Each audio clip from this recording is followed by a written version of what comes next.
Hey, welcome back my friends. Let's start from where we left off in the last video.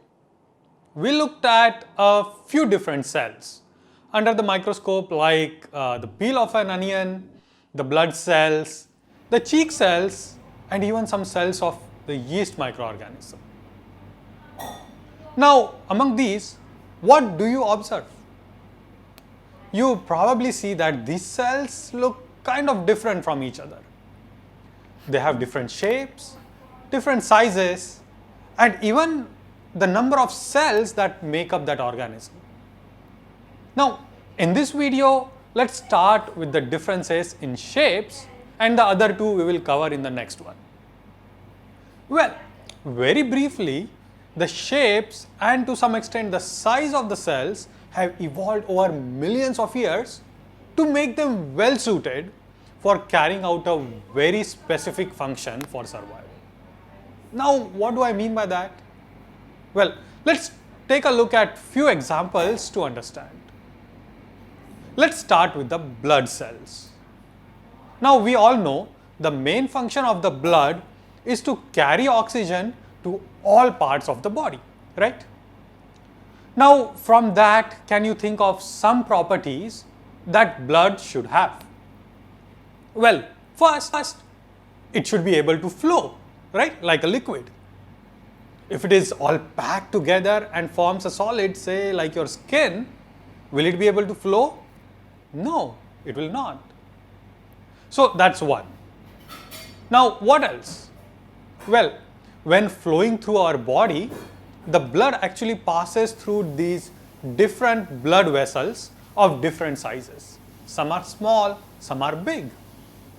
So it will be very useful if the blood cells can easily squeeze and compress to flow through these narrow blood vessels.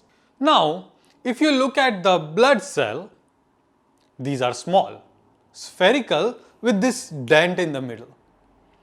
Now, this spherical shape prevents them from attaching to each other, so they remain liquid.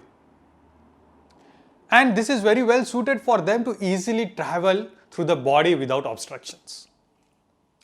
The second thing is, their outer membrane is soft, not at all rigid, which allows them to easily squeeze through smaller, narrower blood vessels. And that is how the shape of the blood cell helps it perform its function very, very efficiently. Okay, now let's take a look at the onion peel. This is very much like our skin. It must protect the onion bulb from various outside influences, like the harmful microorganisms. So it needs to form a solid layer that is more rigid. See, this is very different from the blood we saw earlier, which had to be liquid so it could flow. Now, if you observe closely, you will see the cells are rectangular in shape. This allows many cells to come together and attach side by side, forming this closely packed and strong sheet or layer. The cell also has a rigid outer boundary called a cell wall, which is what helps it hold its shape and then form this strong layer. Okay, let's look at actually a few more examples now in our own body. Do you know how we are able to see, hear, smell, feel the touch, and even move our hands and legs? Well, that is in part because of the nerve cells. These nerve cells work together to send signals back and forth from our brain to the various parts of the body. These cells are connected to each other through these tiny branches called dendrites.